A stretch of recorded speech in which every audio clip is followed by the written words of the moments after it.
plastik mo. Wala ba nito? Pagpapara?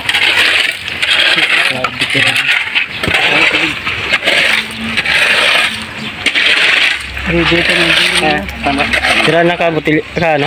Sako. Tatlo na.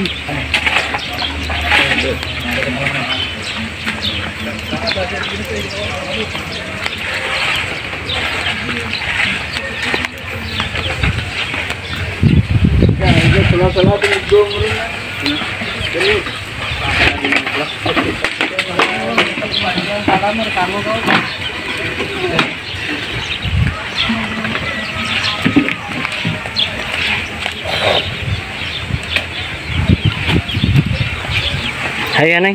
Hai. Hai Anong. Hai padara aja kisan.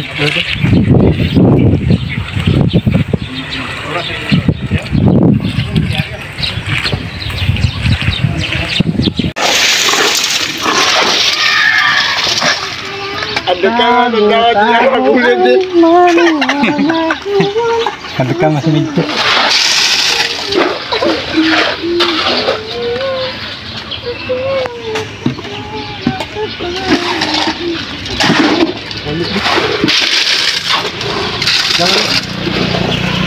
Kagagawa lagi. Kagagawa lagi.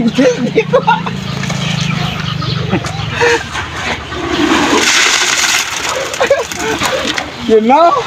Sudah. Bagukan mo. Alin mo. Balik ko dyan. Yunudak. Yunudak. Yunudak. Kagagawa English din lang. Mukanek, sudah kaya. Sarap ako sa pala.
So ayan guys, update po tayo ngayon sa pinapagawa kong bahay. Ayan, ngayong araw po ito ay May 15, 2024. Nag-install na po sila ng poste, no, ng aking bahay, no, aking mini bungalow house. Box type po. Ayan, at bukas magpapadala ako ng another 20,000 pesos para sa dagdag na materials at labor. Kasi bukas bibili ang aking contractor ng mga hollow blocks, semento at dagdag na bakal. Ayan po ang kanilang ginagawa ngayon, no? At itong bahay kong ito ay nasa 5 by 7 meters lang po ang sukat, no? Kasi pahaba lang siya, box type. Dahil ang aking lupa ay maliit ang lapad, no? Pero pahaba siya. Nasa 120 square meters po. Binili ko ang lupa noong 2019. Nagkakahalaga po ito ng 187,000 pesos. Kasama na po ang bayad sa surveyor o pagsukat sa aking lupa. Ayan, kompleto na po yan ang mga papeles niya. Ayan, ako na lamang po ang magpapatitulo kapag umuwi na ako ng Pilipinas. Ayan, kagaya ko rin po ninyo ng mga OFW sa iba't ibang bahagi ng mundo. Ayan po, binabahagi ko lang po sa inyo ang aking pagpapagawa ng bahay. First timer din po ako, baguhan na nagpagawa. Binibigyan ko lang din po kayo ng ideas, no, sa mga bagong nagpapagawa ng bahay po. At bago po ako nagpagawa ng bahay, ako din po ay nanonood ng mga YouTube na mga nagko-content about sa pagpapagawa ng bahay, no, para may idea din po ako. So ayan po, actually yung contractor ko, ang usapan po namin dito ay sa labor ay 50%, no. Ibig sabihin, halimbawa naka 100,000 pesos po ako sa materials. So meaning ang kanilang labor is 50,000 kalahati. Okay na rin naman po yan sa akin kasi mahalaga sa akin ay honest, mapagkatiwalaan ang aking foreman o ang contractor, no. Ayan. At ayun po, update ko po kayo ulit sa susunod na aking pagpapagawa ng bahay. Ayan. At kung gusto nyo pong kontakin yung aking contractor o foreman, ito po ay taga Antique. Ayan, malapit lang din po ito sa aming barangay.